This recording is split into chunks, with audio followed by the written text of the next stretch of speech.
Well, good morning, everybody, and you're very welcome to our event here this morning, Breaking Free from Survival. My name is Sheila Gilheeney. I work with Alcohol Action Ireland. I can see people are still just kind of coming into our event, but for us who are here at the moment, I think we'll just get going, and as people come in, they'll be able to catch up with what we're saying.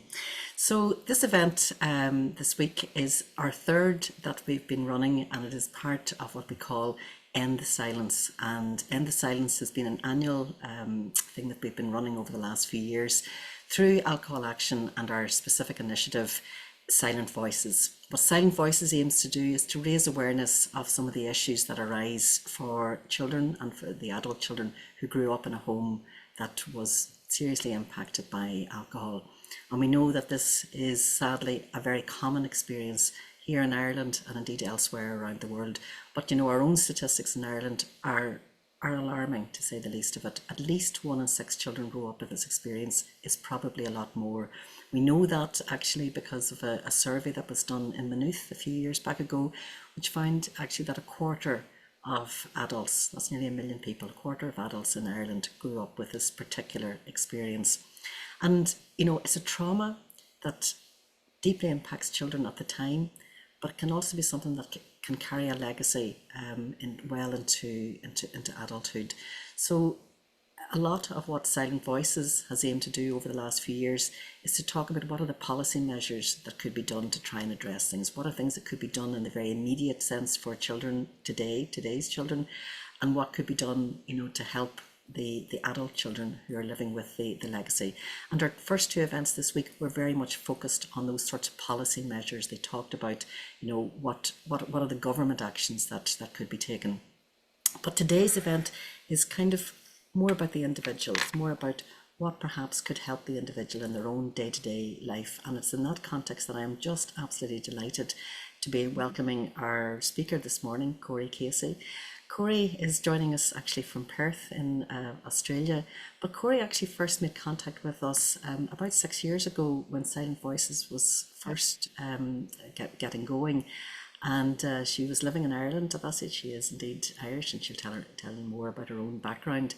And she reached out to us, and talked about, what needed to be done. And I have to say that, I remember very well getting that email from her and feeling myself of, gosh, we've a very long way to go before we can really help or really to reach out on that.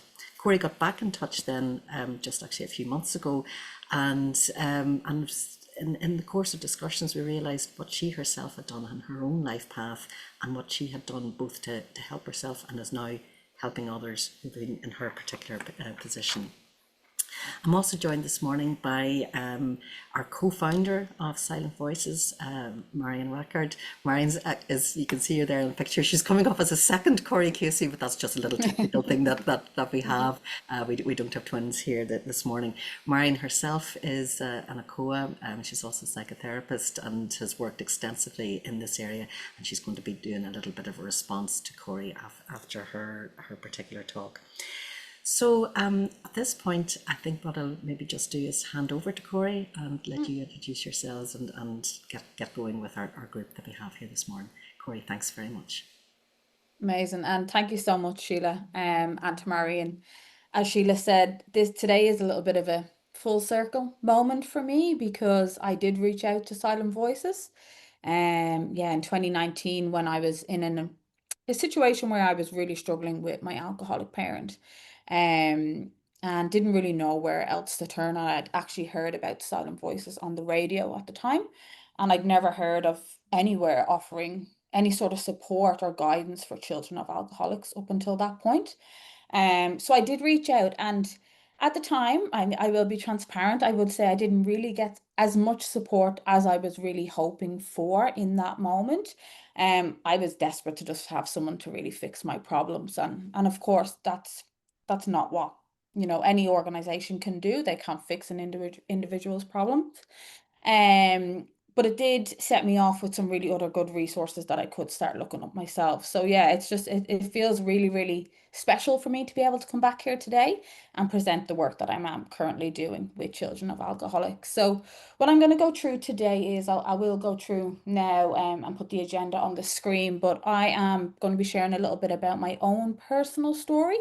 And what I do just want to say is if anyone finds anything particularly heavy, um, or difficult or triggering, or maybe is bringing up stuff from their own past, please do just take a break away, take a couple of minutes, come back whenever you're feeling ready. I know Sheila was going to leave a couple of support resources in the chat also, so please do utilize them if you are feeling any sort of way about what I am discussing. I'm not going to be discussing anything too triggering, but again, everyone is at a different point in their own journey. So what we are going to be discussing today is breaking free from survival, and I'm not going to be jumping straight to how to break free from the survival response, because there is a little bit of a process that we do need to go through to be able to do that, first of all. So what I am going to do is give you a little bit of an understanding about me and my own journey, and how I have been the child of an alcoholic who has been really, really struggling and have it impact every aspect of my life, to now where I have come full circle and are supporting other adult children of alcoholics on their own healing journey. So I wanted to give you a little bit of an understanding about that and a little bit of context, and also to show you like what is possible if you're sitting there and you're watching this and you're really struggling with the pain that comes from having an alcoholic parent. I do want you to see that change and healing is so, so possible. Um, we're going to go through the full impact. So having an alcoholic parent, as a lot of you know, doesn't just impact one area of your life, it impacts every single aspect, and consciously and unconsciously we're aware of that. So I want to go through on how that impacts your mind, your body, your life, your nervous system. And then we'll go through a little bit about the inner child and how that's linked to the survival response. And then most importantly, how can you heal and finally move forward? And I do have a framework that I am going to go through for helping you do that. So what I would say is I love questions. So please, if you get questions burning in your mind throughout the session, please pop them in the chat box, and I'm very open to answering them at the end. Before I get in to share a little bit about me, I do want to make a disclosure. I am 9 months pregnant. So if you are wondering why I sound like I have run a marathon, it is because I am struggling to breathe. So if I'm going to be talking for 2 hours straight, I do just want to probably apologize in advance if I am going to be a little bit breathless. I do have my water here, but yeah, if you're wondering why I sound like I am out of breath, that is why. I am very small, and unfortunately the baby doesn't have much more room in there. So yeah, please bear with me if I am a little bit out of breath. But as I said, I want to kick off with just a little bit about me and share a bit about how the survival response has really impacted me growing up with an alcoholic parent. So I have always had an alcoholic parent. My when I was born, my I for full disclosure, it's my dad. My dad is the alcoholic, and I do openly talk about that online, with his permission as well, of course. So he has been an alcoholic my whole life, and it has impacted me differently through different stages of life. So I want to give you a bit of an understanding of how that's impacted me in childhood, my teenage years, and then as I went through my 20s then until I started my own healing journey towards the end of my 20s.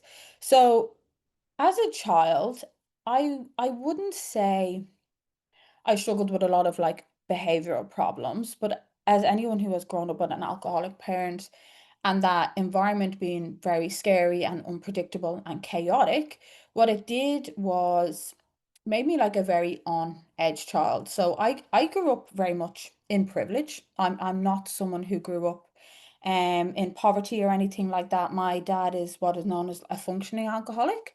I actually really dislike that term, because if anyone has lived with an alcoholic, you will know they were anything but functioning. But unfortunately, that is the term that we have given them. And he had a very good career, very, very intelligent, and we were quite well off. And I did a sport, show jumping, so that's like horse riding, but you jump over fences for anyone who's not familiar. And I started this when I was about 4, and then probably up until I was like 17. So I grew up in what looked like from the external this very privileged position, and I was, but behind the walls of the home was very chaotic. And there wasn't physical abuse in my house growing up with my parent, but there was a lot of emotional abuse, and a lot of anger, and a lot of shouting, a lot of volatility, and a lot of fear around my parent, and that was consistent throughout my childhood. And so it didn't cause me to have massive behavioral problems when I was a child before I hit those teen years. But what it did cause me was to have like a lot of anger, a lot of shame, a lot of not understanding why my parent was behaving the way they were, a lot of fear, not wanting to ever be at home, or being like embarrassed when people would come for like sleepovers and stuff like that. And like show jumping was a massive, massive part of my life. It was something that I was very passionate about. And I do think one reason why I maybe didn't have so many negative symptoms when I was a child was because I actually did so much exercise. And I was constantly out of the home. So Monday to Saturday, I was always away with the ponies doing things or at shows and stuff like that. So I was exercising, I was allowing that stress to work out of the body, but also I wasn't stuck at home with that, and that was a massive benefit for me. Um, but there was a lot of moments where I just had so much deep-rooted shame, and I never talked about having an alcoholic parent, and nor did my mom. Like it was never something that we ever discussed with people outside of the home, because as you're a child, you don't really understand that other people could be experiencing the same thing you are. You just think you're the only one who's going through that, and there's something wrong with you and your family. So up until I was about probably 12 or 13 when I started secondary school, I did have a lot of anger, and I did have a lot of fear, and I actually had this massive like fear around death. And now looking back as an adult and who understands anxiety and stuff like that, I now know that's what that was. But as a child, I just thought I was just someone who feared death. But that was the start of what I have struggled with, which is intrusive thoughts over the years. And they are very much triggered by having like a high stress response and that dysregulated nervous system. Again, I didn't know that as a child. Um, and so I would have this massive fear around death that would cause me to obsessively think about it to the point where I would get myself really, really worked up. And then I became a teenager. And I would say I started off secondary school in first year as like in the top of the classes, like in like A classes and stuff like that. And from second year to sixth year, I was one of those students that the teachers absolutely despised. I was an absolute nightmare. And I think because going into secondary school, I it was a new space for me to go into. I went in with the wrong crowd. And also you've got a whole lot of hormones flooding through your body when you're starting secondary school. And you've got all of this mixed in then with a whole lot of childhood trauma and again a dysregulated nervous system. And so it resulted in me being an extreme lack of respect for authority, because the most authoritative figure in my life I did not respect. Like I really hated my parent. I had a lot of anger towards the pain that they were causing me and my mom and my younger siblings. And so I carried that into secondary school with me. Got in with the wrong crowd and just started being one of those students that was an absolute nightmare. Serious attitude problem. Didn't care. Didn't care about the teachers or their position. I really just didn't care about anything. So I spent like second to sixth year going through school, suspended multiple different times, and always one of those students where the teachers would say, has great potential, but doesn't bother, like doesn't care. And then I would say I started drinking alcohol and cigarettes probably from not drinking cigarettes, but smoking cigarettes, probably from about the age of like 13, 14. And it wasn't just like having like a can of beer, like with your friends and stuff like that. Like we would be drinking like straight noggins of vodka and getting very, very incoherent drunk for someone so young. And so I would every weekend would be abusing like spirits and stuff like that with my friends. And the thing was, my friends became my safe space. Like they became the people that I leaned on, and not my family, because I didn't feel like I could rely on my family to be that safe space, because my home was not a safe space for me. I never wanted to be at home because of the chaos that was being caused by my alcoholic parent. And so when your friends are your safe space, and when children are going through trauma and that chaos and that unpredictability and this dysfunction and instability in a home, your friends do become your main people that you lean on and that you go to for support, and that they become the main people in your life, and not your parents, as how it really should be. And so when I started turning like 15, 16, that's when I really started to heavily use like party drugs, and started going to things like raves and taking ecstasy. And for me, I really, really enjoyed doing that. And the reason why is because up to that point, when I like was from probably about 12 to 15, 16, I started to get really afraid of my own emotions. I'm really scared of my own anger because I felt that like intense burning rage towards my alcoholic parent. And when you don't have a support system at home as the child of an alcoholic, which we usually don't, because there's usually one parent who is causing the chaos. Um, and if you're unfortunate enough to have two parents who are causing the chaos, in my case, I had one parent who was the alcoholic, and the other parent who was just really trying to deal with this, and doesn't have the capacity or the understanding or the awareness on how to be there emotionally for the children who are experiencing this. And so I didn't have an outlet for my emotions.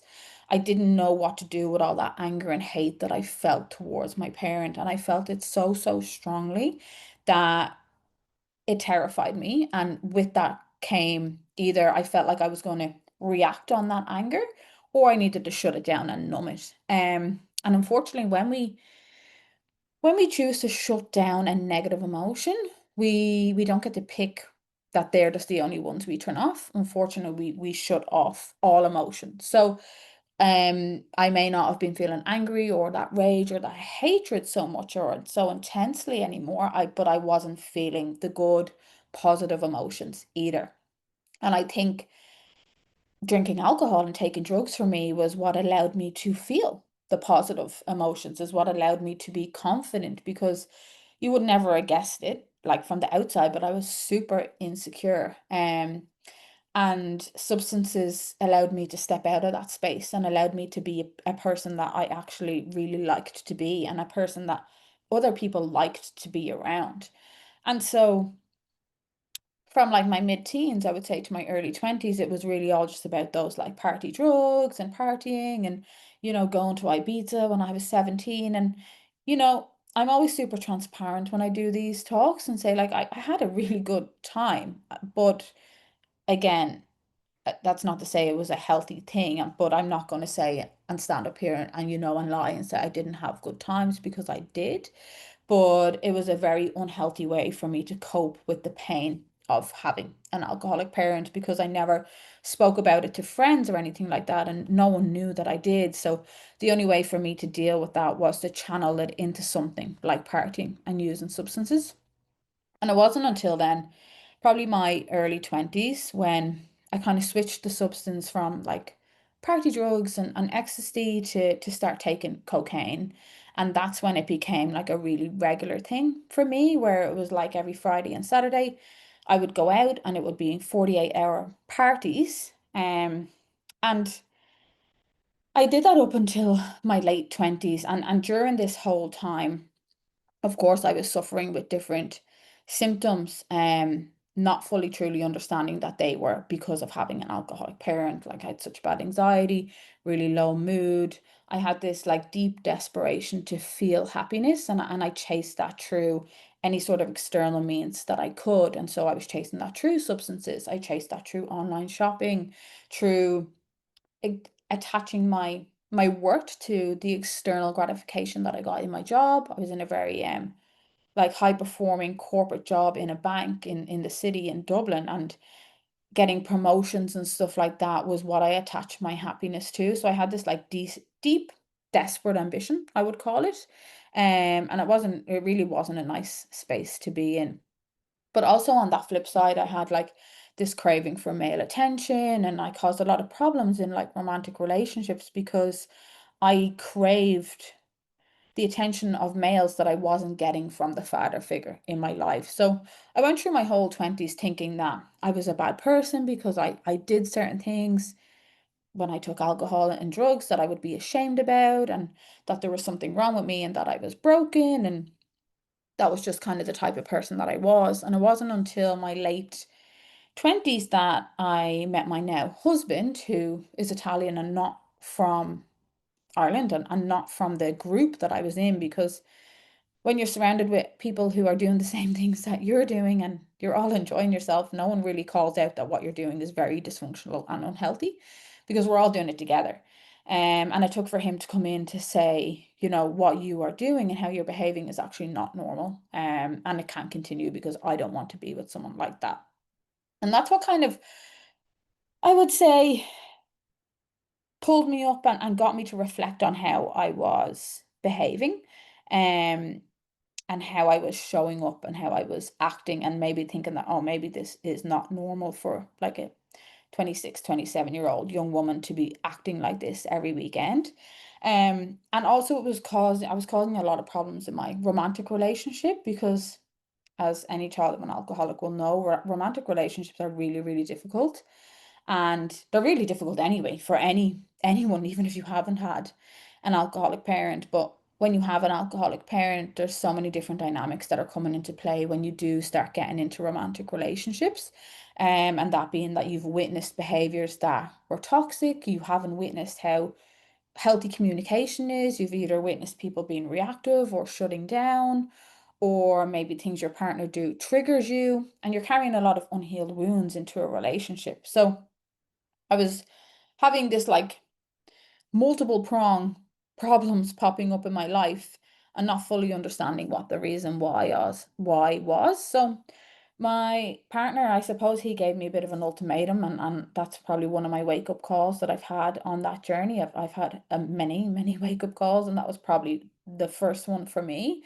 And that's when I started my journey with talk therapy, which was absolutely game changing, because up until that point, as I said, I'd never spoken about having an alcoholic parent, and it gave me that space to just be heard and be seen, and actually for someone to turn around and say, well, you know what, that actually is a really difficult thing to have to deal with, because up until that point I had never heard that. And it was just really nice to be finally feel understood, and that someone could see the pain that I was in.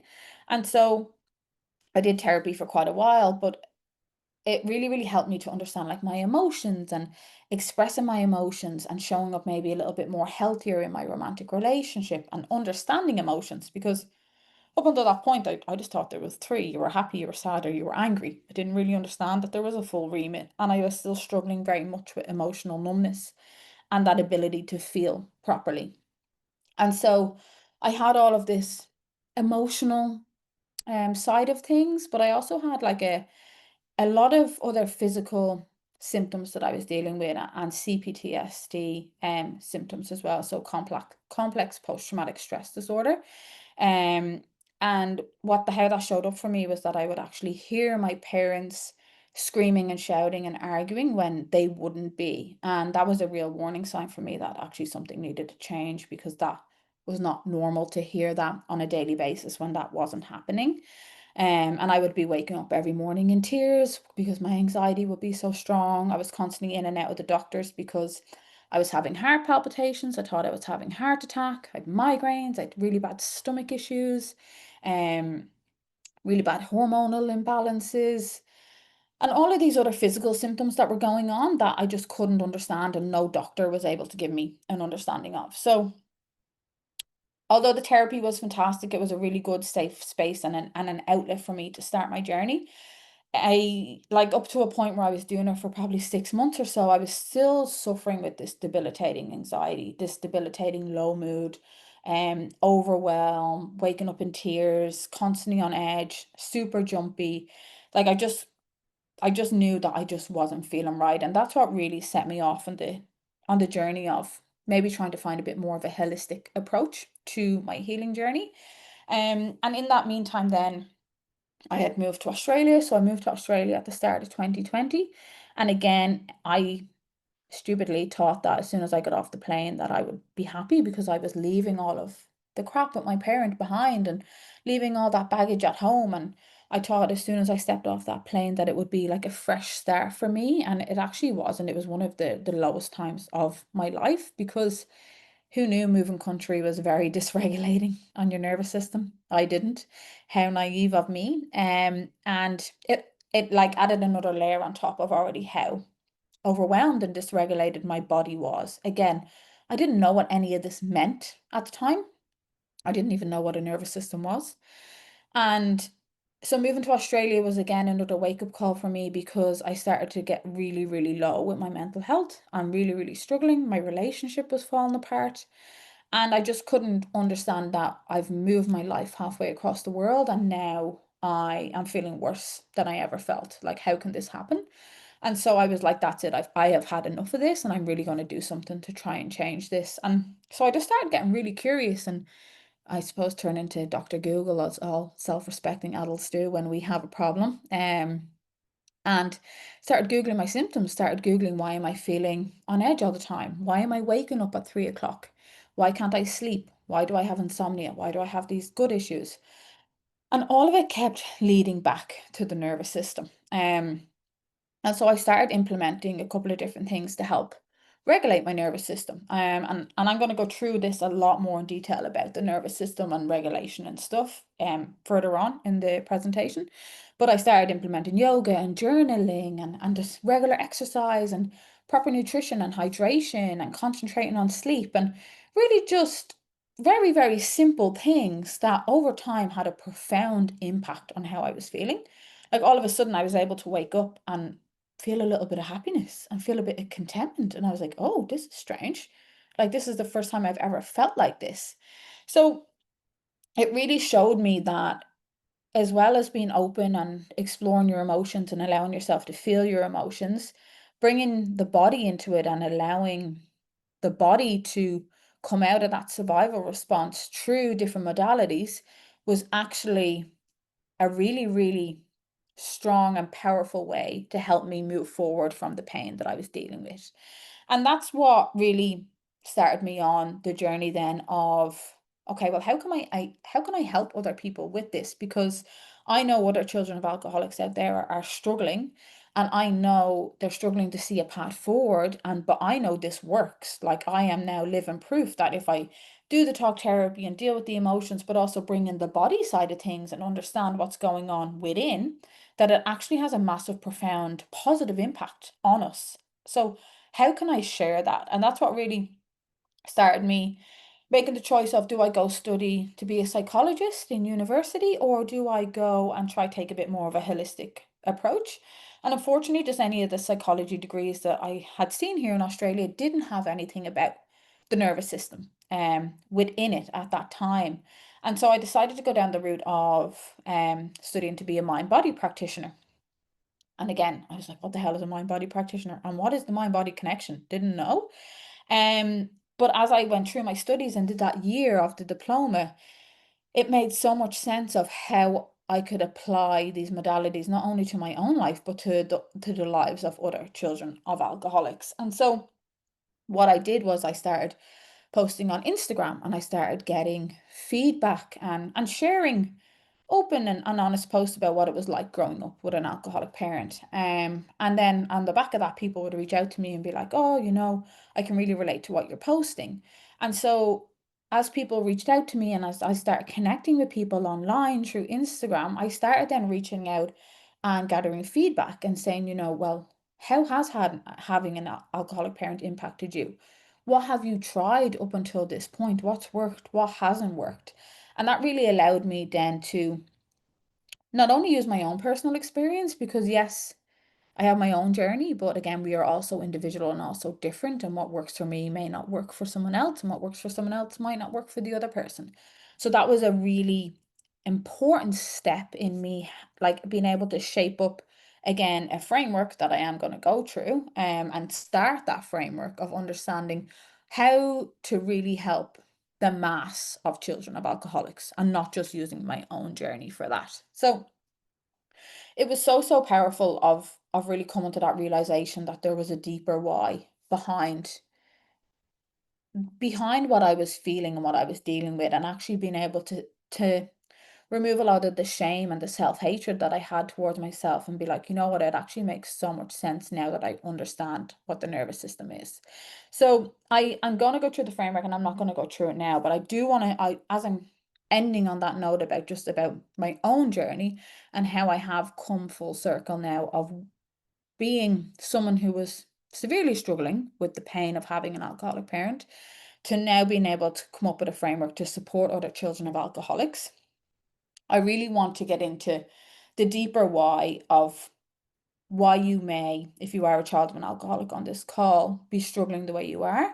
And also, if you're someone who supports children of alcoholics, give you a bit of an insight to understanding that it is just more than feeling sad or angry or, frustrated about a parent's drinking. So, going to lead me nicely into the next session of the talk, which is understanding the impact.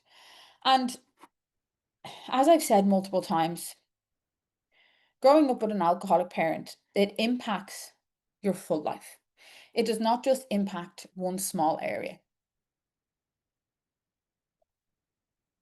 That environment, which again, all of our experiences are so different, but the environment is all very much the same. And from speaking to my own clients and connecting with other children of alcoholics around the world, the words that are used are, it's chaotic, it's unpredictable, it's it's scary, it's dysfunctional, and there's a huge amount of instability in that environment that I was growing up in. And all of this is shaped on the basis of fear. So, especially when we're children in that environment and we don't fully understand, it can be very, very scary. A lot of children of alcoholics will deal with some sort of abuse in their time, whether it's emotional, mental, physical, neglect, whatever that looks like. So that is an extremely scary environment and fear-based environment to be in as a child and a young adult over a long period of time.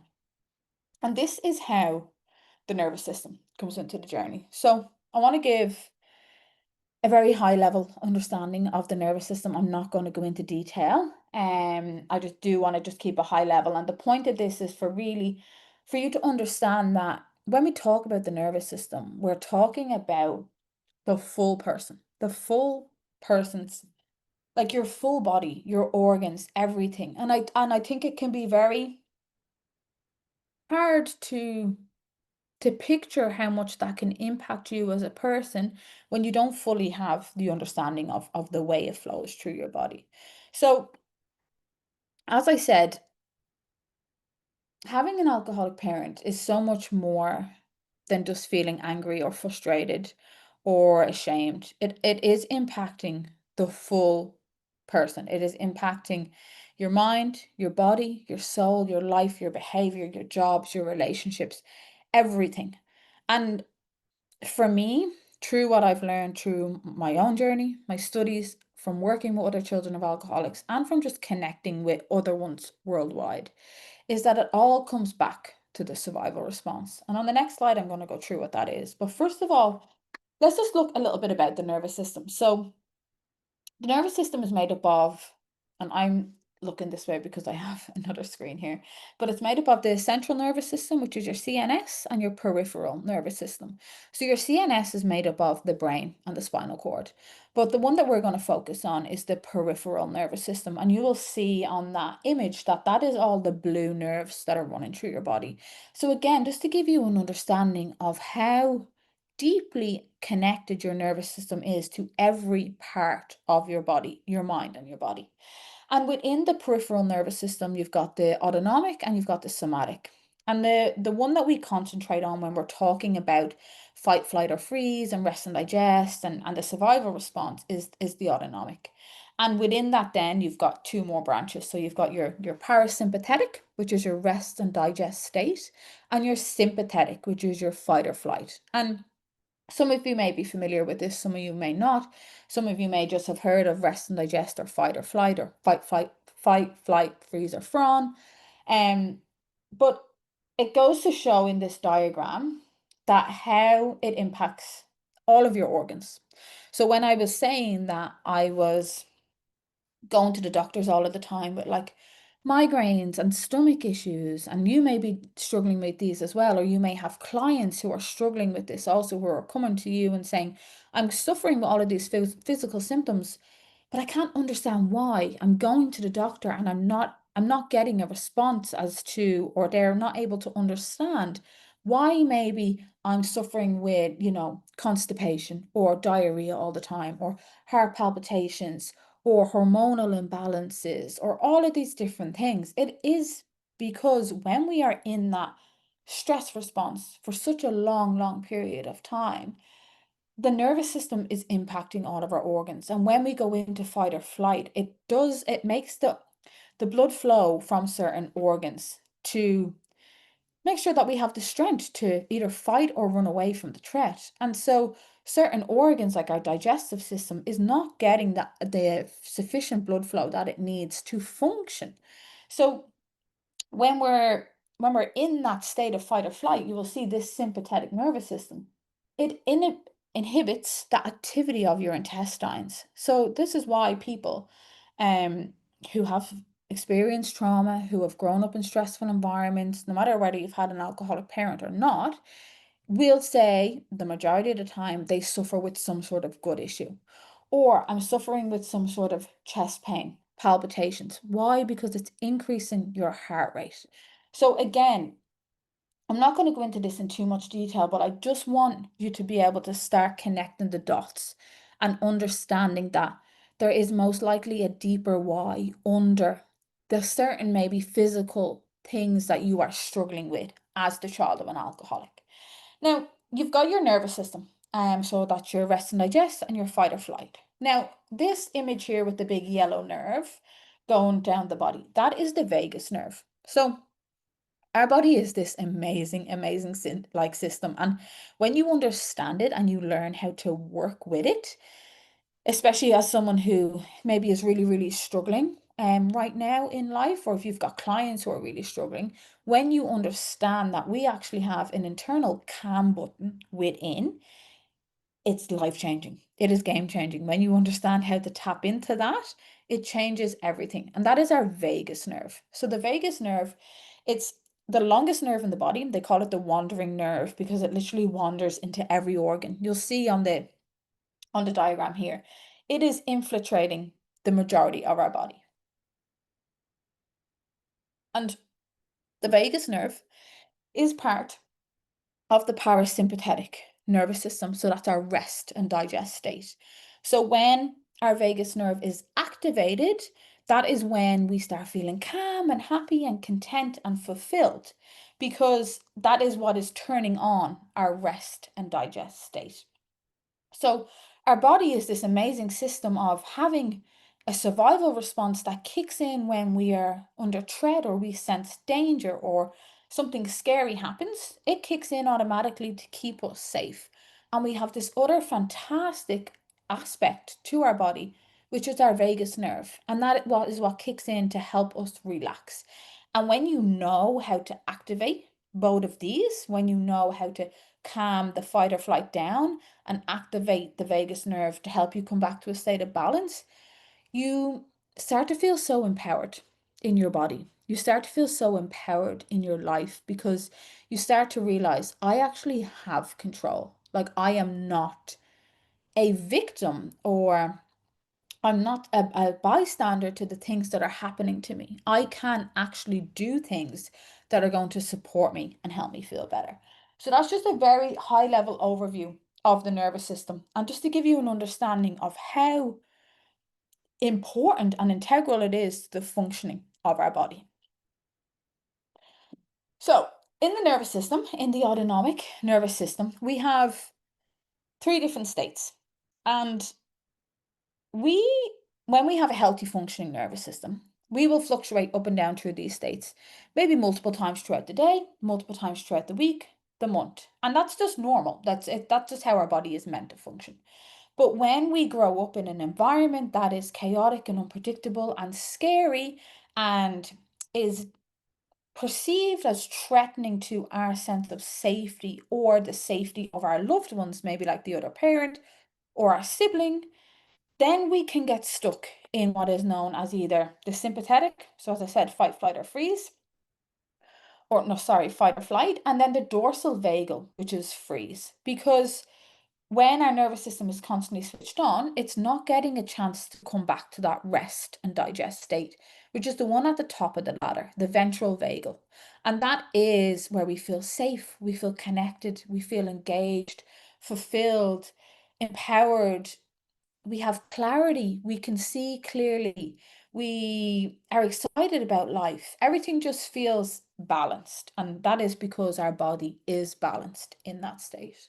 But when again we come up against something that is literally threatening to our safety, so someone comes to try and rob us on the street, or it's a sense of threat to our safety. So, in my experience as a child, hearing my parents screaming, although there may not have been like physical violence, that emotional abuse and that shouting and that reactivity and that environment caused me to feel like that was a threat to my safety, but also the safety to my parent.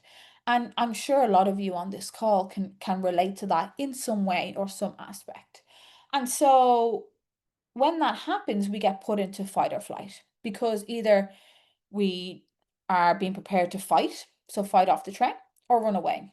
Unfortunately, though, especially as children, we can very rarely fight off our parent or we can very rarely run away. I have tried to run away when I was a child multiple times, didn't last very long, but it just goes to show that that response was so strong in me that I did actually run away a lot of times. And again, I never got very far because I was always scared of the dark and I lived in a very dark lane.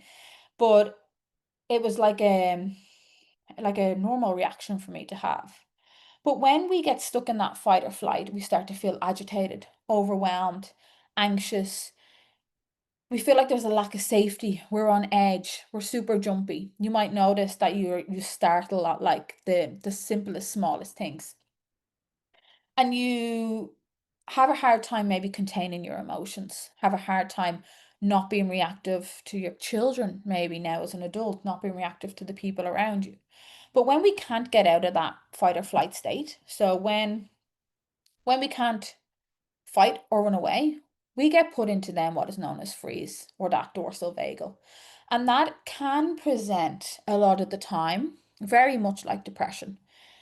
And again, I'm not a medical profession, but there's a difference in like clinical depression and depressive symptoms.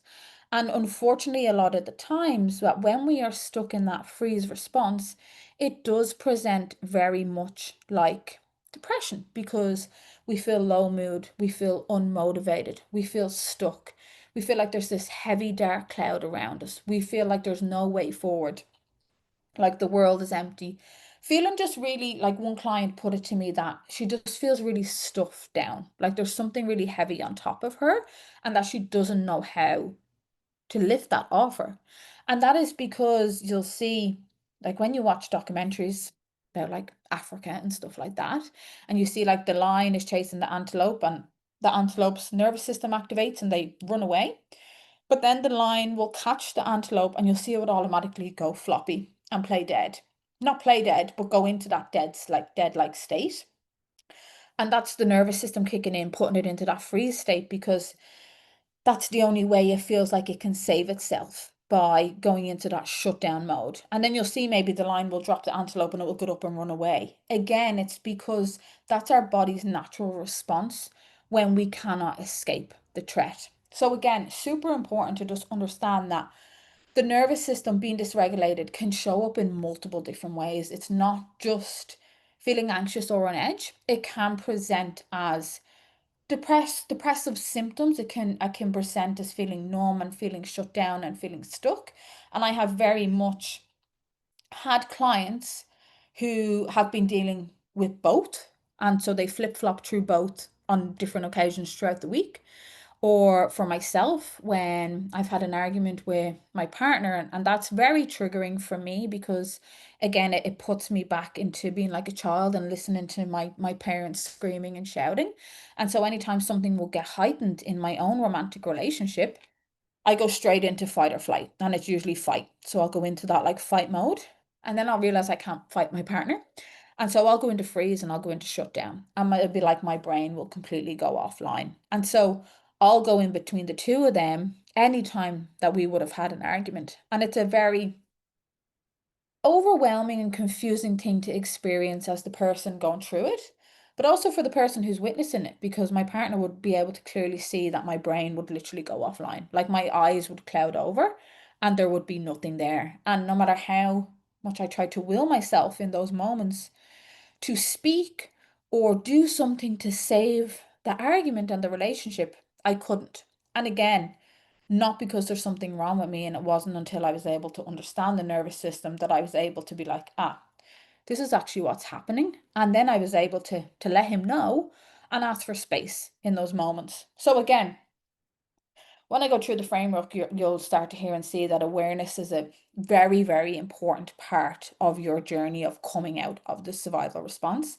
It's a very, very important part of your journey from healing from having an alcoholic parent in the first place, because without that awareness, without that understanding, without knowing the deeper why, we don't have the clarity to see how we can move forward. So I talk about awareness a lot in my work. If you see anything I post on social media or on YouTube or anything like that, it's always awareness is like the core of the stuff that I discuss.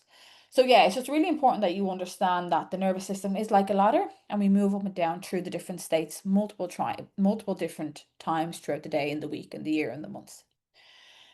So the next is the survival response. So I base my whole work around now helping adult children of alcoholics come out of this survival response. And again, the survival response is linked to the nervous system. But it wasn't something that I just knew straight away that that was what I needed to help children of alcoholics with. It took me a very long time of working with them and studying and broadening my knowledge and my education to understand that this response is really deeply at the core of a lot of the issues that we're dealing with as children of alcoholics. But again, as I said, it took a lot of time and a lot of different experiences of working with children of alcoholics to really see the pattern that was appearing for people and really start to understand that, oh my God, we are all, even though it presents in different ways, it presents in different ways for all of us, we are all struggling with this in one shape, way, or form. So, the survival response is a physiological reaction that occurs when you're confronted with something scary, either mentally or physically. And our bodies cannot differentiate, so as I said, to whether the threat is actually a real, or I use the word fake there, and it's probably not the best word to use, to be honest, a real or like a perceived threat.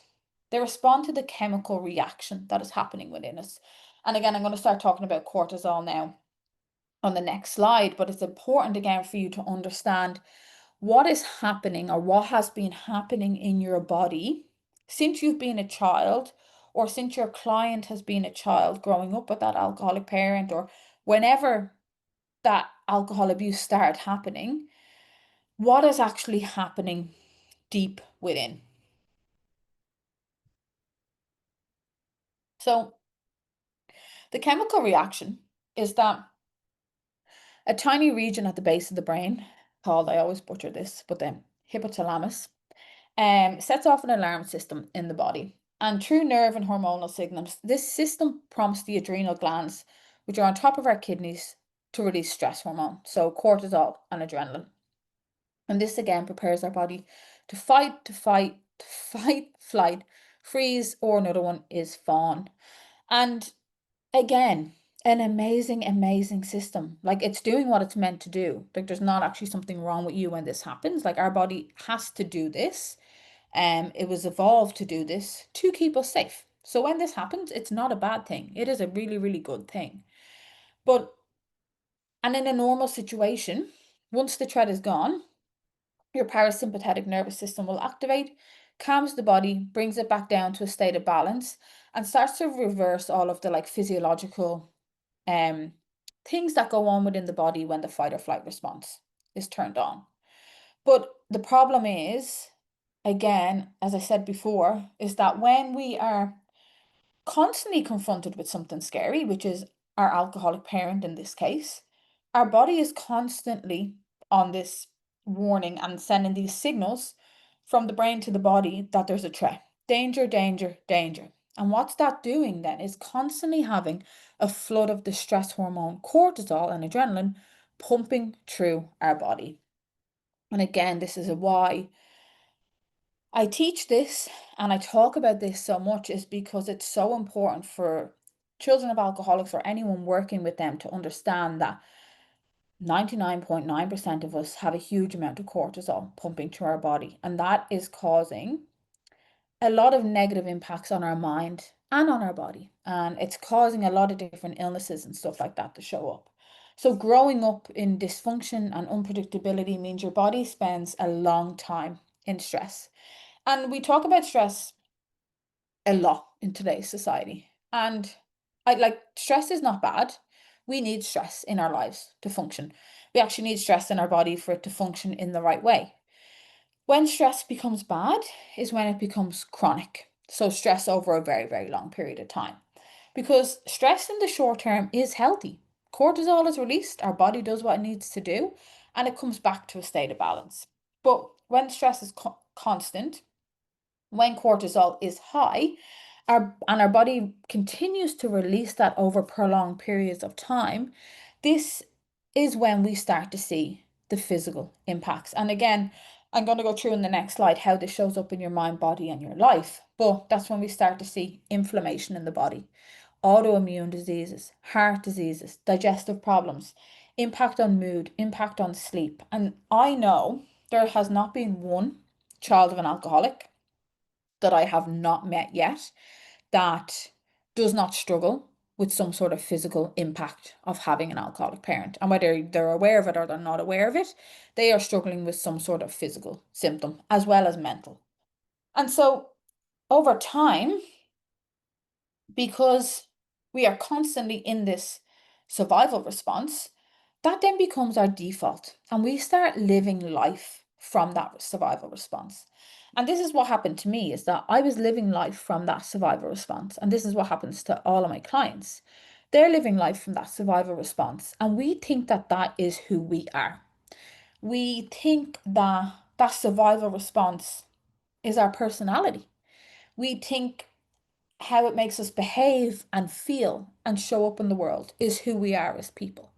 But that's not who we are. We are the person who, when you strip all that away, that is who we are. That's our authentic self. And this is why so many children of alcoholics feel broken. We feel like there's something wrong with us. We can't fully understand why we continue to show up and behave in a way that is causing a lot of problems in our lives. We don't understand why we're continuing to sabotage relationships, why we're not able to hold down a job, not able to follow through on tasks, not able to do all of these things that I'm going to skim through now in a moment. Well, it's because we are being controlled by what seems to be an invisible force.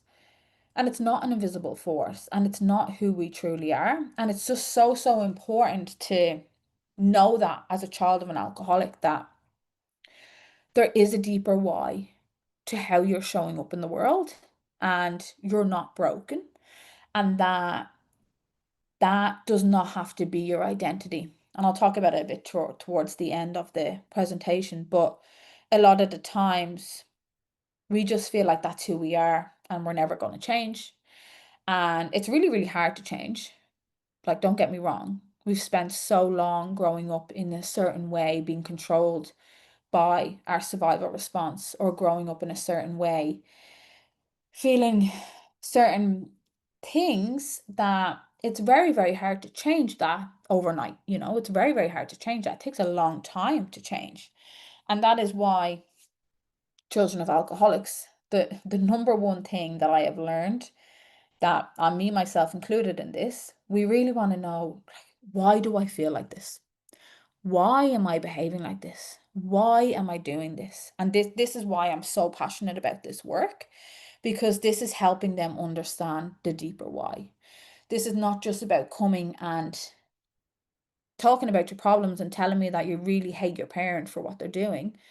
and it's causing, you to cheat on your partner, or it's causing you to not hold down a job or abuse substances. For me, it's deeper than that. Like, we need to understand the deeper why to what's driving that. So the survival response shows up in our mind, our body, and our life, behavior, in everything. And because of time, I'm not going to read through every single one of these, but you can see on the screen: anxiety, depression, overwhelm, mood swings, poor memory. This is one that I've really struggled with. And again, our memory, it's not just because we choose to not remember. There is like a bodily reaction going on there that is causing you to not be able to remember. Because when we go through trauma and when we've got a high level of cortisol pumping through the body, it really starts to impact the brain's function. So a lot of the times people will tell me, I don't remember a lot of my childhood, and either do I. And it's not because you may have blocked it out, but there is a deeper a why as to why you may have a poor memory. Inability to focus, inability to retain information.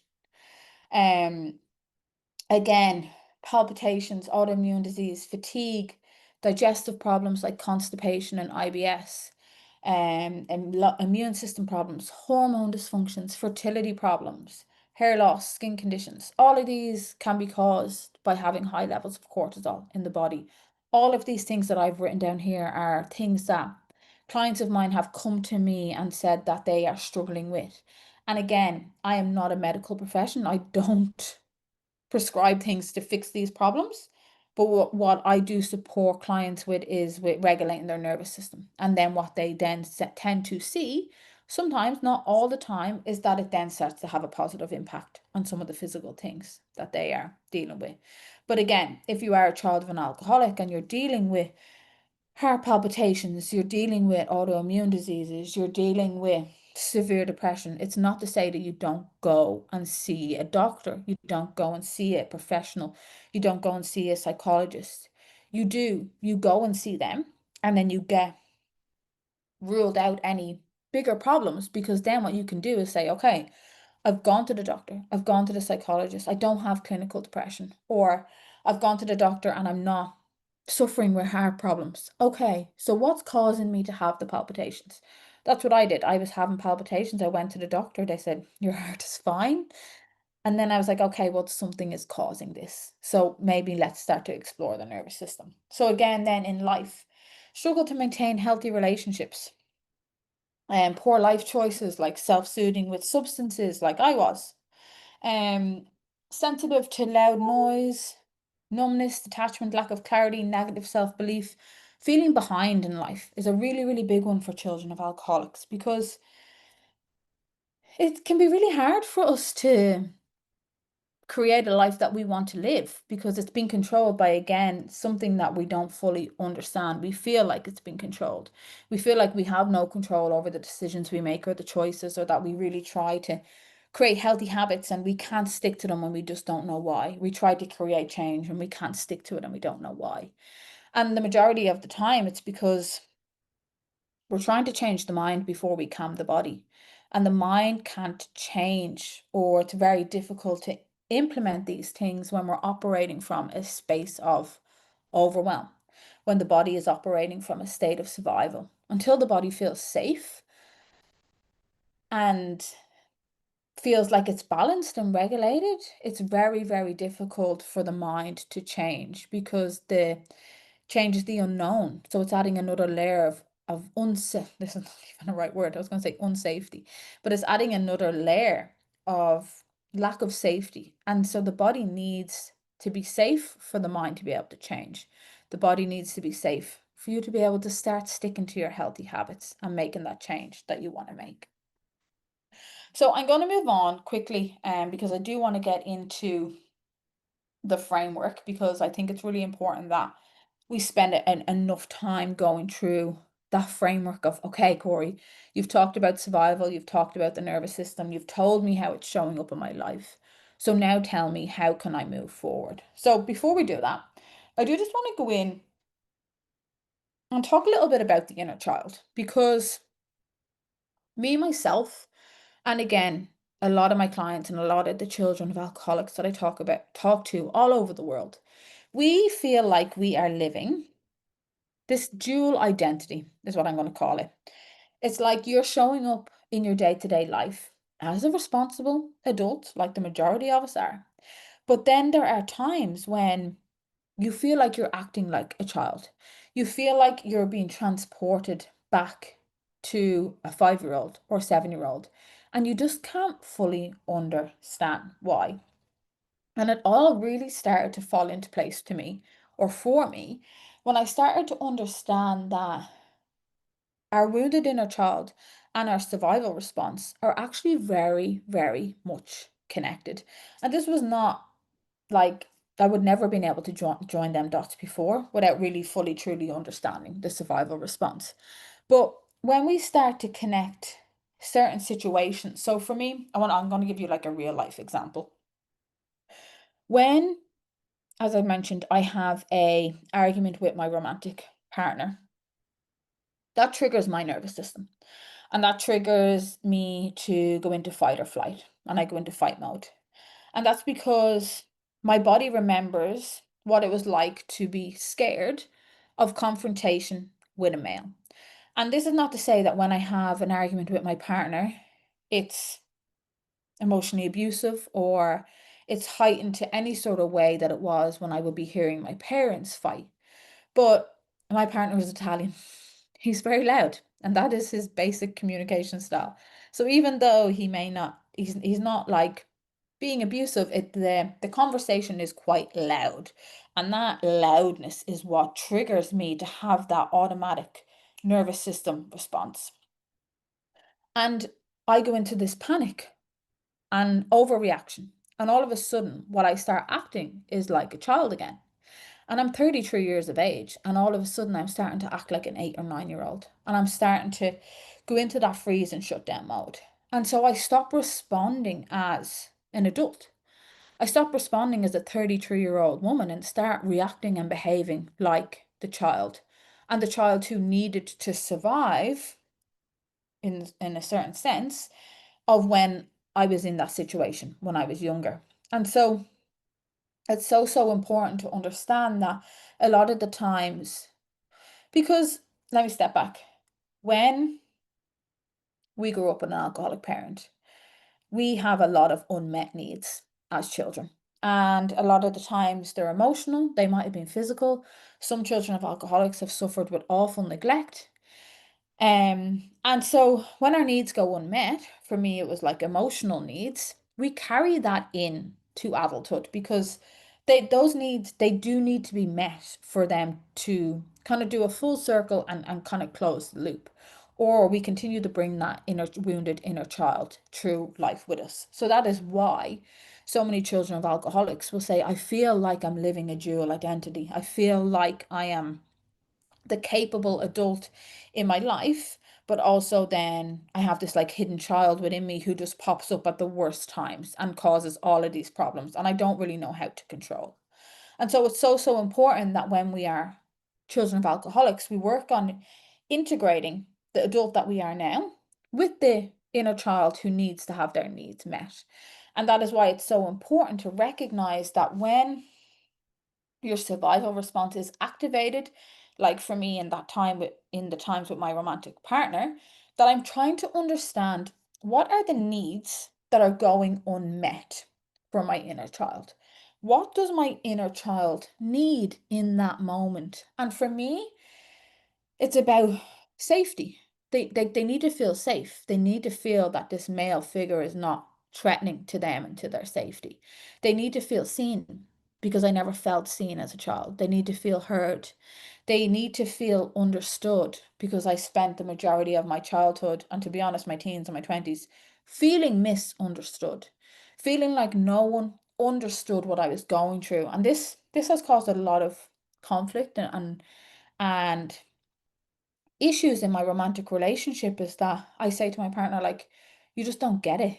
Like, you don't get what it's like for me to bring all this crap from childhood into our relationship and try to deal with that when we're having an argument. But of course he doesn't understand.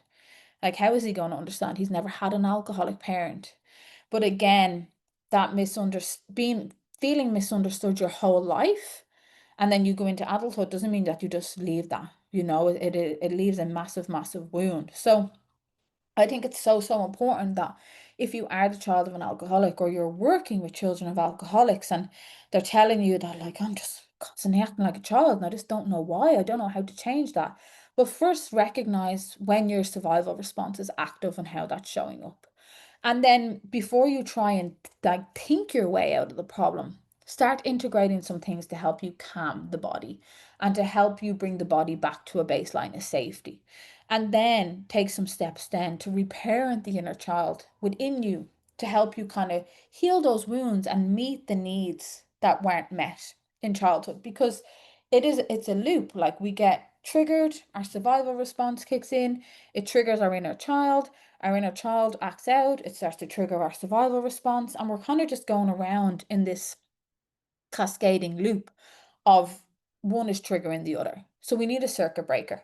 We need to understand that, okay, this is when I'm getting triggered, this is what's happening, this is how my inner child is reacting, and okay, so this is how I'm going to meet their needs and suit their needs. So I just thought it was really, really important to wrap up the survival response with that one, because I am so aware of how many children of alcoholics out there really struggle with that inner child aspect.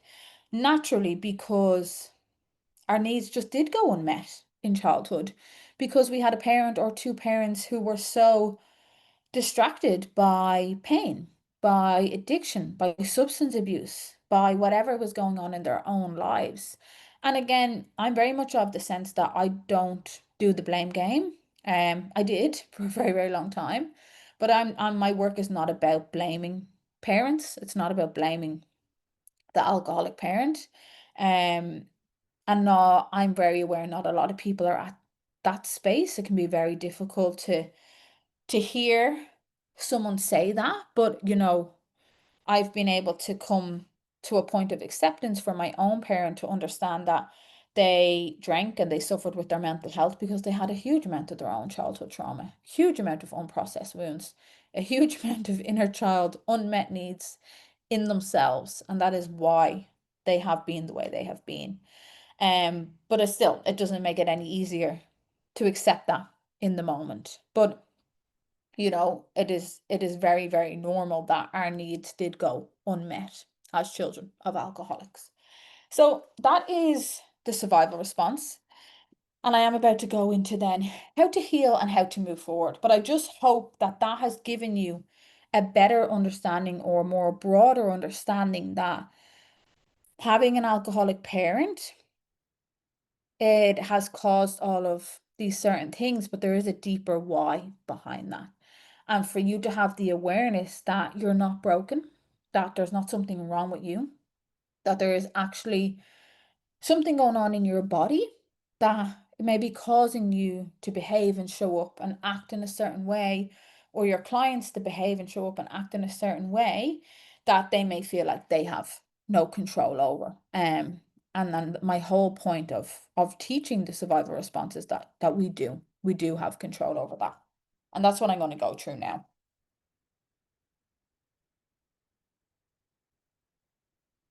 So to heal and move forward, before I go into the framework, I want to say that it's not a quick process. And the framework that I'm going to take you through, it is actually pretty simple. It's not a complex framework of different things. It is very simple. It really does pare it back to taking a holistic approach. But the work itself can be very, very difficult, and it takes a really long time. And the reason being is because, as I said, you may have grown up in that environment of having an alcoholic parent for a very, very long period of time. And so it's like you've been exercising that survival response muscle in the gym for however many years. Like, for me, it was 27, 28 years until I started to really understand how to come out of that. And not even at that time. I just started doing things that started helping it, but I didn't actually understand it. So this is, I think, where a lot of children of alcoholics can get frustrated with this work. And it's also where I think a lot of professionals who work with children of alcoholics can get frustrated with working with children of alcoholics, because it can seem that we are not really like bothered, or we're given things to do and we don't follow through, or yeah, there's like a lack of like accountability or motivation to do things. And that's not the case though. That is very much not the case. The case is that we've been controlled by this survival response for so long that it takes a lot more than a couple of weeks or a couple of months to change that. And so it's just really, really important to recognize that even though this work takes time, with consistency and with commitment and with perseverance, that is where the change happens. So with this framework, I call it the Beyond the Survival Response framework. And you'll see down at the bottom of these slides, I've had this like copyright Corey Casey Beyond Survival Response framework. This is a framework I have created myself. And this has come from years of studying and education, and not only working with children of alcoholics, but talking to them, talking from people in the US, in the UK, in Australia, um, all over the world. I've had some lady in Greenland, like all over the world, and understanding their experiences. And so I am very happy for anyone on this call to use this framework, use it in your own life, use it with your clients. But what I would really ask is that you don't claim it as your own, and because I have put a huge amount of effort and time into really being able to condense the work that I do into these 3 steps. And as you'll see, there's a lot of stuff that come under the steps, but it's taken me a lot of work to really understand what truly does make the actual lasting change for children of alcoholics and for people who have grown up in dysfunction in general. And the thing is, I have found over working with children of alcoholics, a lot of the times we can go wrong because we jump straight to trying to find safety. So, and I've definitely made this mistake at the start. Is like someone will come to me and they'll say, okay, I'm struggling with all of these sort of things, and we jump straight into trying to fix the problem.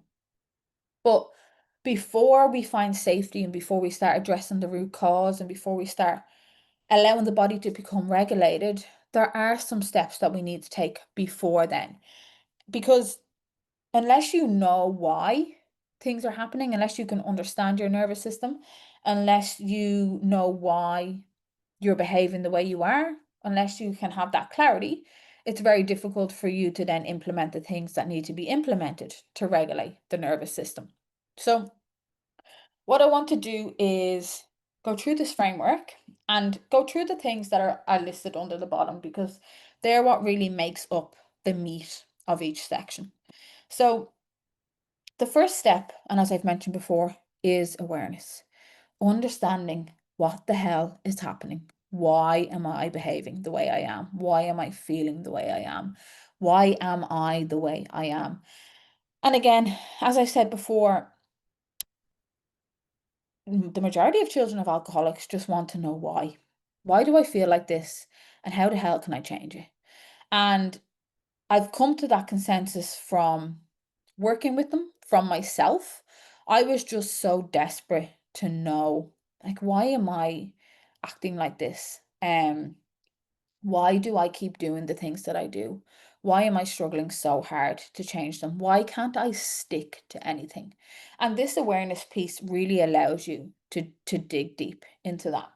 So with awareness, what comes under that is what's helping you build that awareness. So talk therapy being number one. Again, as I said, this was the first step I took on my own journey, and I wouldn't have got to where I am today without it, because it's what allowed me to just feel seen and heard for the first time. And I would say a lot of my clients come to me and will express frustration with talk therapy, because they'll say be seeing a therapist for for years sometimes and feel like that they're not getting an outcome, or that they're not truly being understood by the therapist, especially if they may have not have worked with many children of alcoholics before, or experienced any of it themselves. And what I say is that is like talk therapy has a very important place on your journey, because it's what allows you to go and speak to someone and really get off your chest all of the things that have been holding you back up until now, all of the pain that you're dealing with. Like for me, it was like this space where I could just go, and the therapist would sit there and she would just hear me. And had never been heard or seen up until this point. And I needed that at the start. And I say to my clients, the work that I do is, yes, we talk about your past. Yes, of course, we go through things that have happened that are frustrating you. But the work that I do is very different to therapy. The work that I do is action focused and solution focused. And yes, we will talk about what's going on, but we are very much focusing on how can you move forward. We're very much focusing on how can you take the action that you need to take to be able to achieve and get the result that you want to get. And so you need talk therapy as part of your journey, because I am not a therapist, and I am not going to sit there for that time and listen to all of the things that you go through in therapy, because that's not the foundation of my work. And so that's why, if people come to me from at all different stages of their healing journey. But a lot of the time, if people will come to me and they haven't done any sort of work before, I will suggest that maybe you go and speak to someone for, whatever X amount of time, because it really is that grounding starting point at zero that really allows you to just feel seen and heard and fully understood. And so it's talk therapy, it's education, educating yourself around what is going on within your mind and within your body, and why you're showing up the way you're showing up. So that self-awareness piece is so important, about educating yourself around what is the nervous system? How is that controlling your life? What's the survival response? How is that showing up in your life? All of the stuff that we've just gone through now. Again, I go through that with clients. Clients go through that themselves. People will learn that from reading books from amazing people out there like Gabor Mate or Basil van der Kolk or Peter Levine, like all of these really renowned figures in the trauma space and childhood trauma space. People will learn a lot from them, and education is a huge, huge part of this framework, and helping people to build that education. So whether it's we're doing that in the sessions together, or if people I'm working with someone, it's giving them actions to go away and start learning about something themselves. Because for me, the most important part of coming out of survival is realizing that someone else is not going to do the work for you. Like, you have to do that yourself. That was a hard lesson that I found out on my own journey, is that you have to put in the work and the effort yourself to see the result. So it's going to therapy if that's what you're open to. It's educating yourself around what is going on, being open and listening to someone to say, okay, have you looked into this? Have you looked into the nervous system? Have you looked into what's going on in your body? It's self-reflection. So taking the time to sit and reflect and say, okay, up until this point in my life, how has having an alcoholic parent impacted me? How is it holding me back? How has it impacted my relationship, my job, school, friendships, the relationship with myself, how I view myself, my purpose, the things that I chase, all of these sort of things. But another really big part of the self-reflection is not just focusing on the negative, but what positives have come from this. And as I said, I I am a true believer that we don't have to be victims to our past, and that our pain can become our power. And it's very much about understanding that, yes, having an alcoholic parent is really, really painful and really, really difficult, and causes a huge amount of problems in our lives. We're all aware of that. but it can also cause a lot of positives. It can give you a lot of strengths that you may not even be aware of. And so while you're self-reflecting and understanding how it's negatively impacted you, it is so important to understand how has it positively impacted you.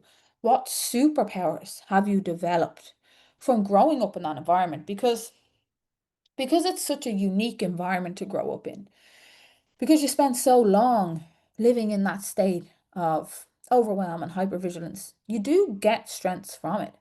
You're able to maybe walk into a room and pick up straight away on the vibe. You may be sitting in a meeting and work and being able to read people like books. You may be extremely empathetic. You may have very, very strong emotional intelligence. You may be able to preempt things before they happen. You may be able to be really, really calm in like an emergency. And so it's really important that we understand that, yes, having an alcoholic parent has impacted us, but has also given us these really good strengths. And how can I use these now to my advantage? How can I implement these superpowers and these strengths into my life to actually help me move forward? So, the awareness piece is understanding what is happening in your life. So, that's step one of the framework. Step two is then curiosity and replacing shame with curiosity. And nearly every child of an alcoholic will feel shame. We feel ashamed of our parents drinking. We feel embarrassed. We feel like we don't want to tell people. Like for me, I didn't want to tell anyone because I thought people might think we were like dirty or something. I felt a lot of shame about my behavior, about how I was showing up and acting and doing certain things that I was really not proud of at all. And so we carry a huge amount of shame, whether that's for one reason or the other. And it's really step two is really about replacing that shame, replacing that self-hatred, that self-judgment, that loathing that you feel toward yourself, and getting curious and understanding that, okay, I am behaving a certain way, or I'm showing up in the world a certain way because of X, Y, and Z. Understanding that deeper why. Because when you understand that deeper why, it then gives you another layer of compassion toward yourself. And that's what we need to move forward. Because at the end of the day, and I'll repeat myself 1,000 times, you're not a bad person or you're not broken because you're behaving or showing up in the world a certain way because of having an alcoholic parent. There is a reason for it. You weren't born this way. And when you start to understand that, you can start to have a bit of compassion towards yourself and say, you know what? It makes a hell of a lot of sense to why I'm behaving this way. And when you have that compassion, it's so much more easier for you to go easy on yourself then when things happen again, because they will. We're not perfect. Even when you go on this healing journey, you'll do things, you'll say things, you'll behave and act in a way that is not going to be perfect. But you'll be able to take a step back and say, well, it makes sense. Now, that's not an excuse to be a bad person. That's not an excuse to live in victim mentality. That's not an excuse to behave in a way that may be hurting other people. That's not what I'm talking about. But it is allowing you to have a bit of compassion towards ourselves. And I think as children of alcoholics, we need that because it's very rare that we feel compassion towards ourselves. And with curiosity then comes hearing other people's stories. And this is where support groups can really come into play. Um, Things like the 12-step fellowship, although I have mixed views on that. I think it's a very powerful and needed resource. So the ACA 12-step program.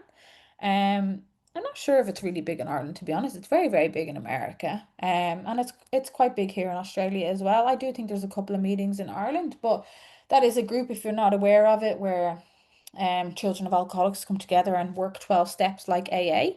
I'm not aligned with a lot of the work that they do. Again, I'll be upfront and honest with that. I don't agree with a lot of the steps. I do agree, though, it is a very, very good to get into a space with other children of alcoholics and hear their stories and share stories and really feel open to speaking about what you may not have spoke about for a very, very long time. I would say if you're going to attend any of these things, just be very mindful that the person running them is has the ability to hold a safe space for people and doesn't let it fester into, again, being like a victim mentality group or like a blame group, where a lot of these things can be. So it's just having that awareness of who is the person that is holding that space. Um, this year I set up a story sharing group for children of alcoholics. I have stopped running it because I'm going on maternity leave, but it was what I was running monthly, and it was getting children of alcoholics online in a room like this, and where two or three people would share their stories online. And walking away from them, they're probably been one of the most rewarding things I've done this year, because hearing people just have a platform and a space to share their story, talk about things they've never talked about, and get the support from other people who can completely relate to what they're saying is so powerful. So, so, so powerful. And again, one of the most uplifting things I've ever done. So if you are someone who has an alcoholic parent and you want to share your story, look out for these things. See if they're online, see if there's anything in your area, because it's so powerful when you can come together with other people who have experienced very similar things to you, and you can just finally be like, yeah, do you know what? These people get it. These people see me, they hear me, and they understand. And again, with curiosity is understanding those nervous system patterns. So understanding how your nervous system, again, ties back to awareness and self-reflection, but understanding how your nervous system is playing a part in your life, and understanding the patterns that that's showing up in and the triggers and the way that you may be getting dysregulated. How is that showing up in your life? Because again, when you can spot that, when you can say, ah, yes, when I have an argument with my husband or my wife or whoever, I get triggered and my nervous system gets dysregulated, you stop putting so much blame on yourself, and you start getting really curious about, okay, how can I change that? So again, under that curiosity one, again, is about the deeper why, but it's about connection. It's about building those connections with other people, connecting back to yourself, and letting go of some of that shame that we're holding on to. And the last one then is safety. So addressing the root cause and finally becoming regulated. And as I said, a lot of the times we make the mistake of wanting to jump straight to this one, but we need to do the steps and the work before we can start implementing steps to help regulate the body. So, to help you come out of that survival response is to help the body find safety. And again, the body is not going to automatically become safe. We actually need to teach it to feel safe. And because we've spent such a long time in that survival response, it can take a long time to teach the body to feel safe. And that is why, as I say, it's consistency, it's implementing a practice, it's not getting frustrated when you don't see change straight away, because unfortunately, helping the nervous system become regulated, helping the body come back to balance, reducing the amount of cortisol in the body, reducing that survival response, it takes time. But what I would say is the result is so, so worth it. Like, it has changed my life. It has changed so many of my clients' lives. And I know it will change the lives of either your own clients or yourself if you're the child of an alcoholic. So, how do you find safety? Well, it's about helping the mind and the body come back together and find that connection again. Because when we're dysregulated and when we come from a space of survival, the mind and the body become disconnected and we start living from up in the mind completely. And so it's how can you help the mind and body become connected? Well, through mindful movement. For me, it was yoga. For some people, it's stretching. For Tai Chi, it's about incorporating movement into your life. And if we were in person now, we would be probably getting down on the floor and doing a little bit of movement to help demonstrate what that looks like. Unfortunately, we're online and I can't do that now. But it's about slow, steady, mindful movement, movement that incorporates bringing the breath into the journey, slow, steady breathing, tuning within, being present with the body. When you are doing that sort of movement, it's what allows and signals to the body that it is safe. I'm not talking about doing a HIIT workout.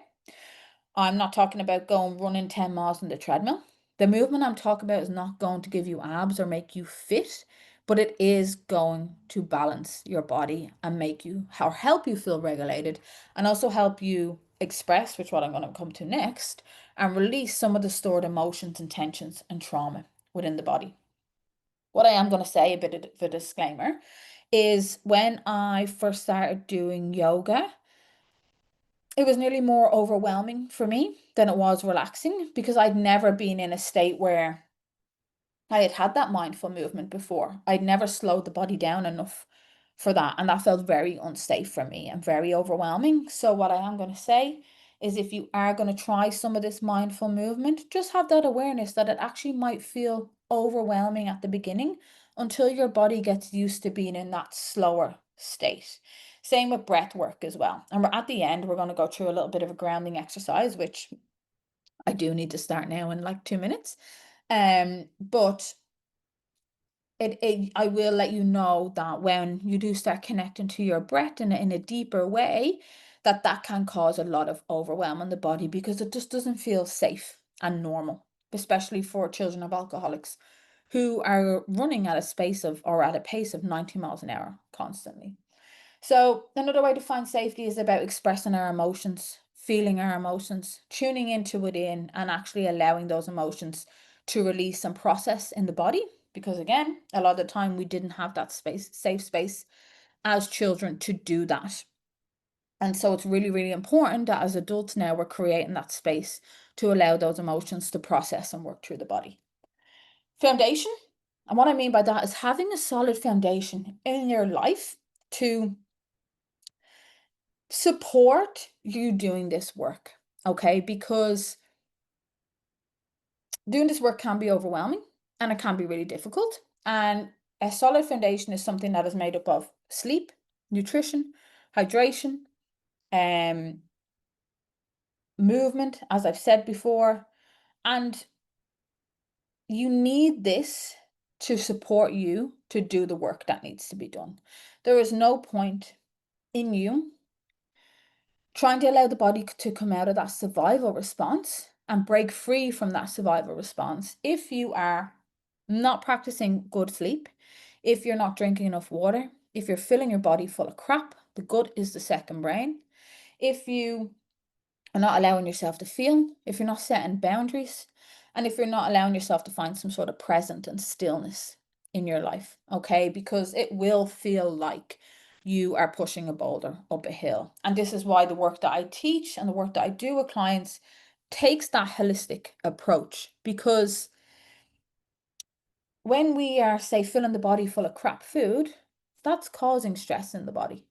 And so you're on one hand trying to reduce the stress hormone cortisol, you're trying to reduce that survival response, but then you're filling the body full of crap. You're not drinking enough water. All you're doing in the morning is filling yourself full of caffeine, which again is spiking your cortisol. So it's like this push-pull that you have up against the journey that you're trying to go on. And so that is why that solid foundation is so important for supporting yourself from coming out of that survival response.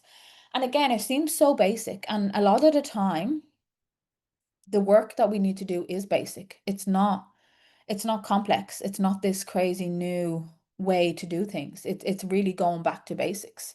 It's paring back everything and really just having the basics that we need. But the hard thing is it takes time to see a result. So having your solid foundation and then reframing negative self-talk, reframing any limiting beliefs that you have, reframing your mindset that I'm stuck, I'm a victim, my pain is my identity, that's who I am. Because that's not true. Your pain can be actually become your power. Your pain does not have to be your identity. And so it's really hard to see past that when we're stuck in it, when we're in the middle of it. But I am proof, and so many other children of alcoholics out there are proof that your pain does not have to be your identity. So it's about, again, mindset work of catching those repeating negative self-talk that you have and reframing them into more of a positive mindset. So, as I said, the framework is not complex. It really is not this new revolutionary way to do things. It really is about building your awareness. Okay, why are you showing up the way you are? It really is about replacing that shame that you're feeling with curiosity and getting just really curious about yourself and really curious about other people's stories, maybe. How can you connect with other people who are experiencing what you're experiencing? Really curious about the patterns that are showing up in your life. And then safety. So addressing the root cause. So helping you to address what is causing you to show up the way you are, addressing that survival response, addressing the high levels of cortisol, addressing the dysregulated nervous system, and doing that through movement, mindful movement, not high intensity, mindful movement, through feeling your emotions, processing them, through having a solid foundation, and through working on your mindset and really reframing and catching those negative beliefs. So, I did want to end the session on just implementing a little bit of a grounding exercise for us all to do on the call together. Now, we have 25 minutes left, and I'm just not sure. Sheila, do you want to see if there's any Q&A before I go into the grounding exercise? The grounding exercise is probably going to take 5 or 10 minutes maximum, but I just don't know whether you wanted to see if there was questions before, because I do want to make sure we leave time for questions. Sure. So just at the moment, I don't see any questions in the chat box, but if people want to put them in, that's grand. I know that Marion definitely has a few things that she wants to say. Yeah. She's there, but I think maybe we could move on to that good breath work that you're talking about. Okay. So what I'll do is as I said, I'm going to lead a little bit of a very short grounding exercise. And this is really just to help you to know how to connect to the body. And as I said, if we were in person, I would be doing this through movement, but we're not. So what we're going to do is we're just going to do it through a very basic breathing exercise. Now, as I said, if you have not done any sort of breath work or breathing before, introducing slow inhales and exhales can maybe feel a little bit overwhelming. So if you are doing this and you are feeling a little bit overwhelmed, again, this is not some sort of crazy breathwork technique. We're literally going to be inhaling for 4 and exhaling for 6, probably 3 or 4 times. But again, just a disclaimer, if you do feel overwhelmed, just bring the breath back to normal. Keep your gaze low and just slowly breathe in and breathe out and bring the breath back to a normal pace that you would normally do. So I'm just going to explain what we're going to do, and then I'm going to guide you through it. I'm not going to do it with you because I want to be able to just be present and guide you all through the exercise. So what we're going to do is I'm going to invite everyone to close their eyes. If you don't feel safe closing your eyes, that is no problem. Just bring your gaze to the floor and just bring your eyesight down to the floor. And I want you to place your hands on your chest. And what I want you to do is pop your hands on your chest with just a slight bit of pressure. So again, bringing a bit of awareness into that space in the body. And what I want you to do then is with your eyes either closed or with your gaze down low, just start bringing a bit of awareness and tuning into the body. Again, just keeping the breath normal at this point. What are you feeling? Are you feeling any sort of sensations? Any sort of emotions? Are your shoulders tense? Is your jaw clenched? Are your legs tense? I just want you to start gently bringing the attention from the mind down into the body. And what I'll start doing then is I'll count you in to start breathing in for 4, and I'm going to get you to exhale for 6. And the reason being is because when we exhale longer than our inhale, that signals for the heart rate to slow down and signals for the body to relax and find safety. So it's so important that if you are going through a time or maybe you're in an experience that's very stressful for you, concentrating on your breath and making sure your exhale is longer than your inhale is going to allow you to feel calm and actually find a bit of balance in that moment and not go into that overwhelmed state. And so when you're doing your breathing and you've got your hands on your chest, I want you to just repeat to yourself in your mind. And what I want you to say is, I am safe too. And I want you to end that sentence with something that you feel called to. So that could be, I'm safe to relax. I'm safe to let go. I'm safe to feel. I'm safe to be present. I'm safe to be me. Whatever is coming to your mind or that you're feeling, I want you to just go with that. Okay. So again, this is not going to take long. Um, And it's just going to do it for 3 or 4 times, but it's just again to allow you to start to understand how you can start to implement a little bit of safety into your day to day. Because for me, this is something that I like to do at the start of a meditation. It's something that I like to do at the start of yoga. It's something that I like to do when I'm trying to help myself feel and process emotions, because it allows me to just tap in to where I'm feeling something. So whenever everyone is ready, if I can invite you all to please just either close your eyes, and again, if that doesn't feel safe, just bring your gaze down to the floor and pop your hands on your chest. And with your eyes closed and your gaze down to the floor, I want you to just take a couple of moments to tune in and see, what are you feeling? Are you feeling that your jaw is clenched? Are you feeling that your shoulders are tense? Are you feeling any aches or pains anywhere? Are you feeling any like tension in your stomach area? Maybe down in your legs? And if you are feeling any tension, I just want you to release your jaw.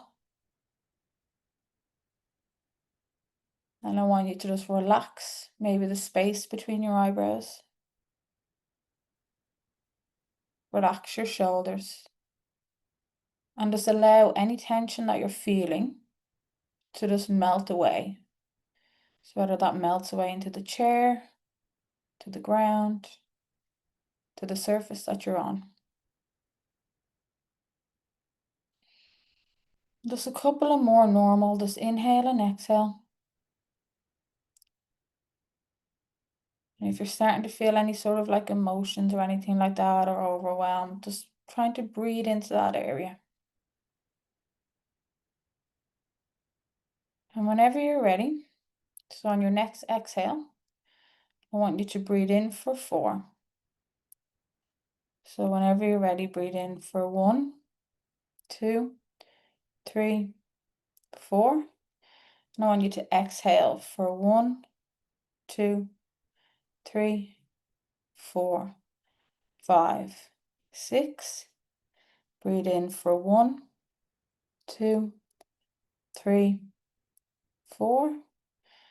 Exhale for 1, 2, 3, 4, 5, 6.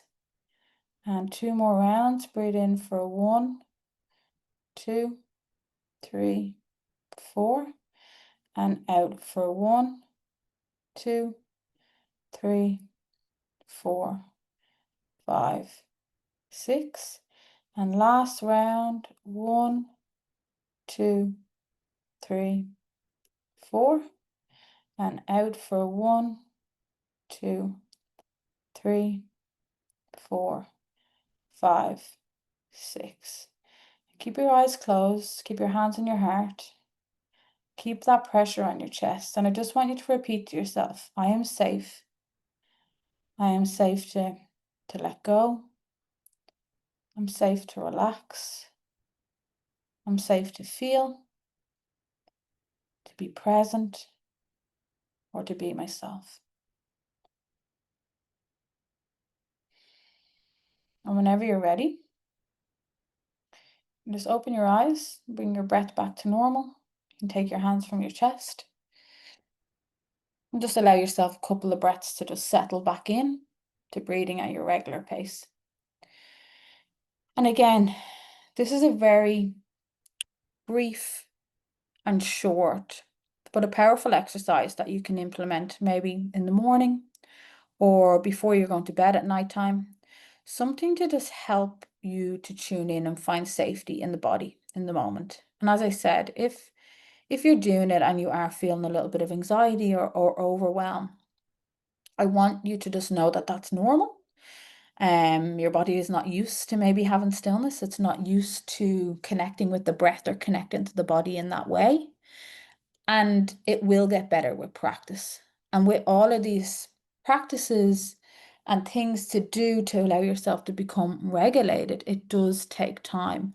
And it's really about feeling that discomfort and pushing through that in a safe way and knowing when to push through and knowing when to take your foot off the gas and come back to it another day. Because there's some days that we are more equipped to deal with maybe feeling our emotions than others. And it's about you fully understanding that you are equipped to deal with them, some days better than others. And that when you do feel a resistance against doing these things, that try and push through it a little bit. And if it is feeling unsafe and overwhelming, pull back and go again tomorrow. But the most important part, and I say this over and over again, is that coming out of survival, breaking free from survival, is that 3-step framework. It is about the awareness, the curiosity, and then allowing yourself to find safety in the body. But it takes time and it takes practice and it takes consistency. But I am the proof that it can be done.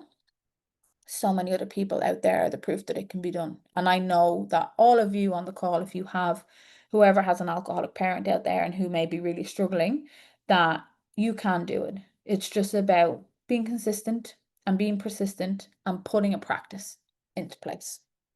So I hope you found the exercise just something useful. I would like to go to Q&A if there is any Q&A, Sheila, or if Marion has anything she does want to add. Surely indeed. Firstly, there is a question, just maybe put this to you, from Paddy. It's asking, what would Corey's view of parents in long-term recovery be with it, who have a level of emotional sobriety and regulation, and their impact of ACAs? So what is Corey's view of parents in long-term recovery? So to give my view on that, my parent is in recovery now. So they're in recovery coming up 2 years. And what I would say, and Paddy, correct me if this is not answering your question, but what I would say is even when a parent stops drinking and they do become sober, it doesn't automatically change how things impact you. You still live, or from my sense anyway, you still live with that state of overwhelm and regulation and still feel like you're tiptoeing and walking around on eggshells with them.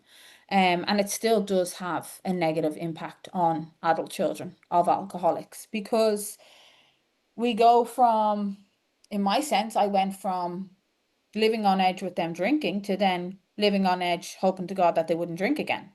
So it was like flip-flopping from you're driving me insane because you're drinking to, oh my God, what can I do to protect you from that you're not going to drink again? So it's not that when, in my case, my parents stopped drinking and all of a sudden they became this like new person. It was definitely a journey that they needed to go on and that we needed to go on together to help build that level of a relationship up and help them or help me feel safe enough to be in their presence.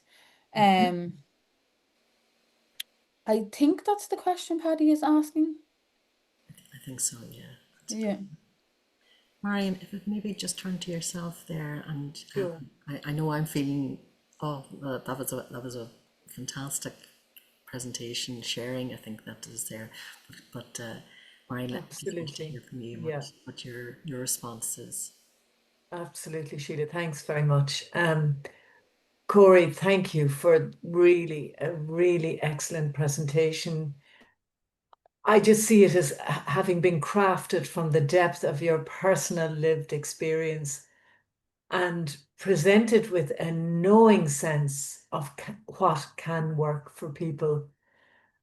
I'm sure our audience here today, but also all our future audiences online, you have transmitted to us from such a great distance a wealth of information and understanding and clarity, certainly about the neurological impact on the body and, the survival.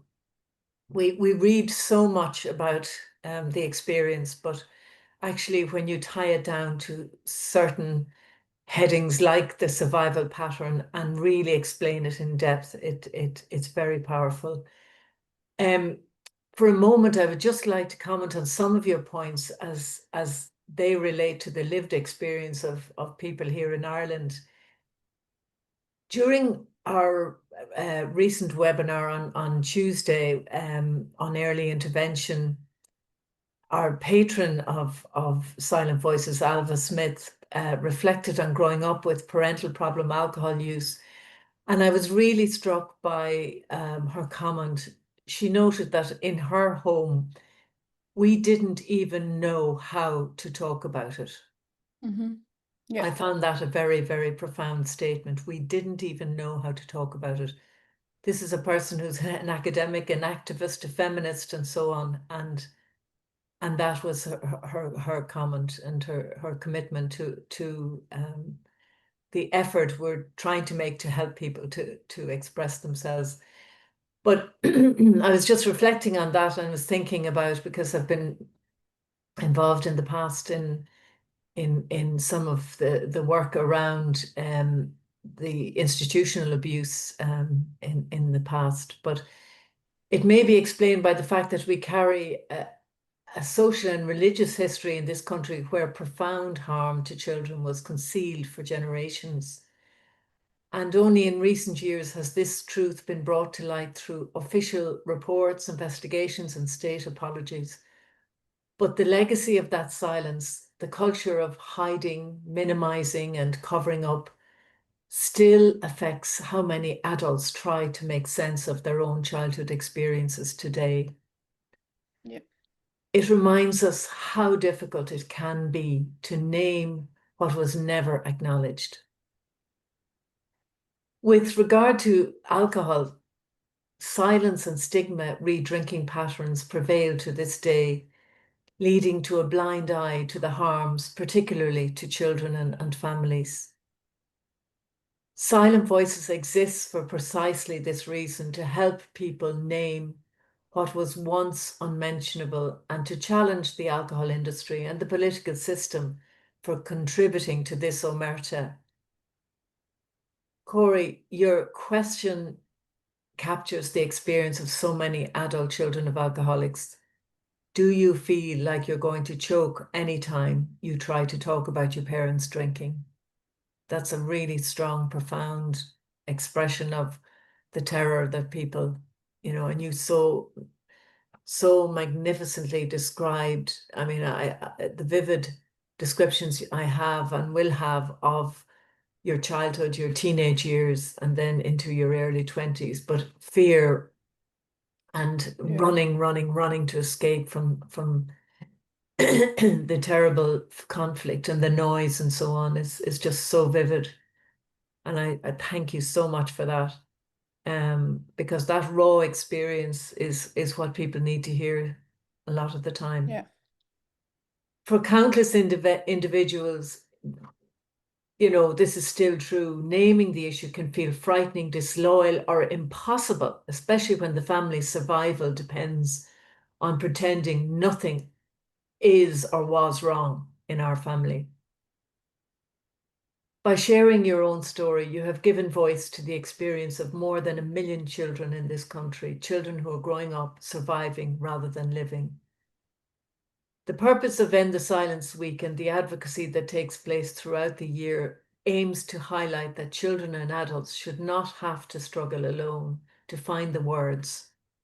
Your presentation today highlights the importance of trauma-informed support to help adults understand how their childhood shaped them and to guide them toward healing. This, of course, requires a lot of education, information, and training on the impact of addiction on families, and particularly for all professionals, which unfortunately that's not the case.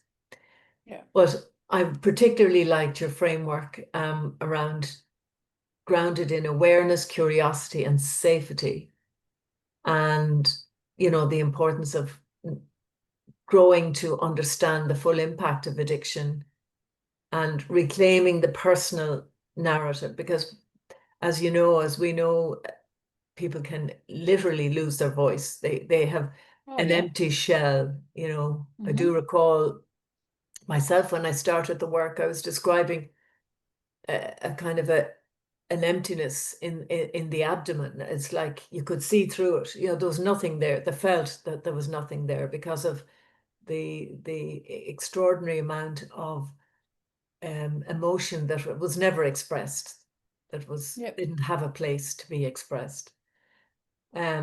So, and the inner child work that it's an ongoing, lifelong process. And, I'm speaking as somebody who understands that at this end of the spectrum, of the age spectrum. But, moving from survival mode to healthier patterns is the key message. And, I think the richness of the messages that you've conveyed to us, and I've looked at your videos online as well, and really do get across the hopefulness for recovery. And so this approach that you're suggesting, the framework, it complements therapy by addressing the full person. And I'm really glad that you mentioned the importance of talk therapy, and I fully understand as well that sense of running out of road almost. You talk, talk, talk, talk, talk. Yes. But where does it really stop? Where does it end? Yeah, because you could talk forever about it. Yeah, exactly. But the compassion, it provides a compassionate pathway from self-judgment to self-understanding. I mean, that's so critical, because it comes as a natural instinct to self-criticize. Again, because of that long association with shame, knowing shame so well. So for adults who have grown up with parental problem alcohol use, it brings clarity. Their struggles are survival responses, not personal failings. And for professionals, it offers insights into how early trauma shapes adulthood and how best to support those affected. But above all, a holistic, and this is, I suppose, my key takeaway today. Above all, a holistic approach involving mind, body work, and talk therapists must always try to communicate 4 core principles to each client or person that we encounter. The issue of safety, you don't necessarily have to share. I remember, as a therapist in my early days, actually being in a room with somebody who actually couldn't speak, who literally couldn't speak, but I was quite content to sit with the person just, for some time before she found the words. But that is the degree of freezing that can happen. And empowerment, I think empowerment takes a long while to come. Yeah. But the idea of a therapist or a practitioner being able to say, you are not broken, you adapted to a very difficult situation.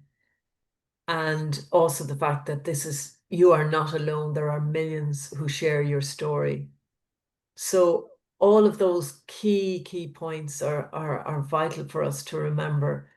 And reaching adults from families with addiction requires more than information. It requires a trauma-informed invitation that meets them where they truly are.